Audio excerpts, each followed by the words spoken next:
Hello and welcome to Keeper's Toll. I just released out of early access today. You get like a whole bunch of different characters. I'm gonna try to make this video kind of short because I don't like doing review videos.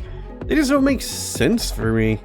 But anyway, I've played the game. I've already completed all the levels because I had a little bit of early access to do that because of the good old press privileges in a way. It's a good way to look at it, I guess. Now, anyway, this is a Survivors-like, which I'm assuming you probably already guessed, because I probably put that in the title. Actually, no, you know what? I'm going to do something different in the title. I will probably just say, I don't know. Keeper's Toll, a review of sorts. That's what I'm going to call it. So anyway, I'm gonna play probably about 2 minutes per character, maybe a minute. I'm only gonna do a minute, actually. I know that's not gonna be enough time to really showcase all of their attacks, but you'll get like the standard attack, I think. And you won't really see that diverse group of enemies or anything like that, but you do get like a general understanding of kind of like what to expect. And I think that's fine, because, I mean, it is a Survivors-like. It's a game that, you've seen hundreds, if not thousands, of similar titles, and you either like the genre or you don't. I hope you do, because if you do, this is a very entertaining title that you can play. It's got pretty catchy music. You have this one thing that I think makes it stand out amongst others, and that is we have so many characters to choose from, and they all play a little bit different. Not like intensely difficult, or I'm not difficult, but not intensely different, but they all have their own little kind of specific attributes that make them feel kind of unique, which I think is quite nice. There's no requirement for you really to play as any particular character. You just kind of choose the one you like the most and kind of go with it. Yeah, we don't need to save any of the progress. I prefer to die and before switching over to the next character. I feel like that makes a little bit more sense. Yeah, I am trying to do this for a minute. It kind of works a little bit better.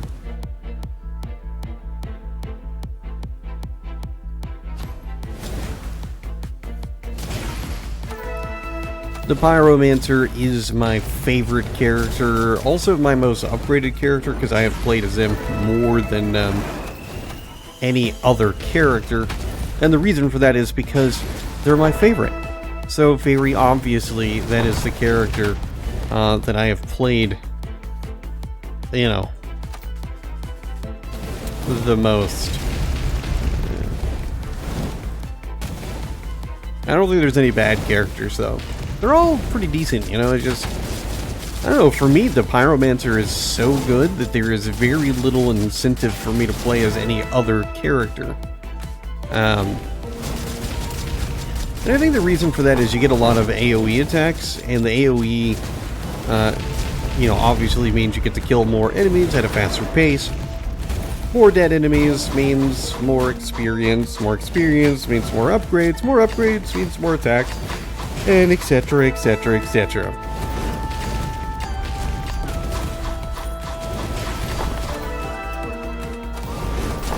And now you have a general idea of what the Pyromancer looks like. Now see if I can get killed in time to, still take a little bit of my experience stuff with me, I guess. So hard to get killed even when you really want to. But yeah, I know, I'm kind of going through like the I guess the upgrades faster than you're getting a look at. My bad, should probably take a little bit more time. It figures, that trying to get killed and it's just not really working out. So we'll just quit this way.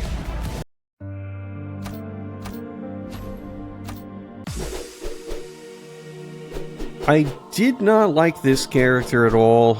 This is probably one that I felt like I really should like it because they are very AoE based, which is one of my favorite things about the Pyromancer. But I don't know. It's just something about it. Like, I just feel as though the attacks are so indirect that it can be very difficult to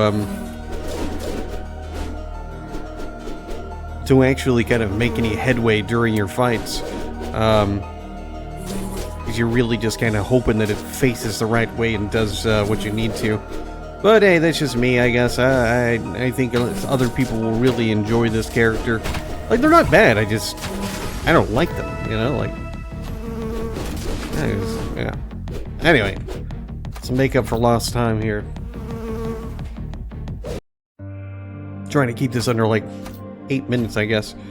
I kind of liked the Necromancer a little bit because they feel very unique in comparison to all the other characters. Because, like, one of the big things you have is you're not unlocking, geez. You are summoning a bunch of dead things to come and fight for you. And that is a very, very cool aspect. You know, like this big old golem, or golem, or whatever. Let's see if I can get him. There we are. Once he summons, there we go. Let's bring this big old bad boy into the fray. So, I mean, like, I do think that aspect is really cool. I like it. The downside, obviously, for me is I just find that you don't really do, like, a lot of damage by yourself. And you are kind of at the whims of your summons for them to actually be valuable. And they don't always do stuff that is good. Sometimes they just kind of, you know, go in the wrong direction and stuff, and it's like, you guys are not helping me whatsoever. So, but anyway, that's the general gist of those guys. Well, I am legit just gonna fly through this to give you a little, you know, a very short taste of these characters, because again, like I said, I mean, this is a Survivor's like, I mean, I don't really know what else to tell you. Like, it is entertaining, it's fun. I don't really do reviews, as I said, which this is basically a review. Not a big fan of doing reviews, again, whatever. But this is kind of like, you know, the general gist. It is very enjoyable to play, though. I do recommend it. It's probably like one of my favorite Survivor's likes of the year. If I said that already, I apologize. If I didn't say it, then good on me. I'm not repeating myself today. I haven't even had breakfast yet. I'm going to have breakfast, which is going to be some like leftovers from last night. I made some delicious steak pies. I did some mashed potatoes and peas because, why not, right? Anyway, that's that character. The general gist of it. Then we got this guy. This is the other character that was probably my least favorite, and I think the reason for that is because they just never really get, I guess, good enough AoE attacks that make me feel as though it's really a viable character. But I don't know, maybe I just choose the wrong attacks. Some of the attacks are pretty cool, but again, overall, like, I just... This character just doesn't really fit the playstyle that, I've kind of grown attached to, which is, you know, AoE all day long.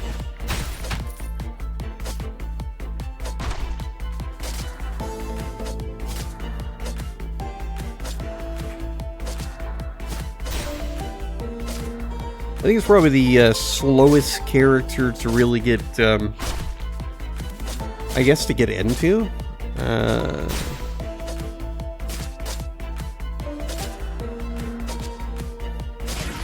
was hoping to get, like, you know, one more attack maybe to show off, but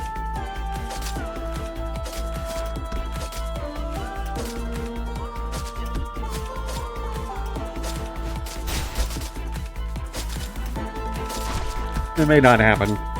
I mean, certainly not with me, like, out there dying, because I'm not really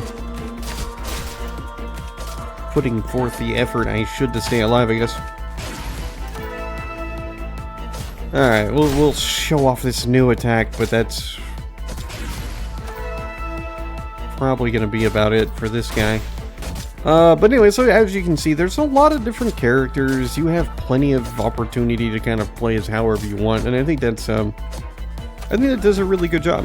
So, in short, the game is fun. It's entertaining, you got plenty of characters, we got talents that are for each individual character, and they're pretty cool. They're all relatively useful, and the way they work, they are very, I would say, specific to the characters. Well, obviously they are specific to the characters, but you have a lot of choices that really make those characters even more entertaining to play.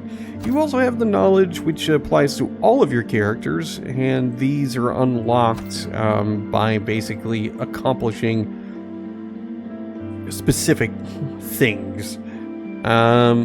This is something that I don't know that like I'm really a fan of. I don't think I am a fan of this whatsoever for the Tomes of Knowledge, because it just feels like I don't know, I just feel like this should be something that's like I should be able to upgrade every single one of these things, and based on this I don't believe you can.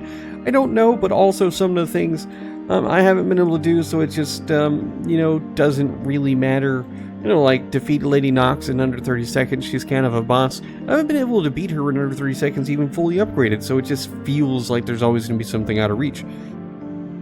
Anyway, that's Keeper's Toll 1.0. Hey, so thank you for watching, and the Windows mouse cursor also thanks you, because it happened to be included, I guess.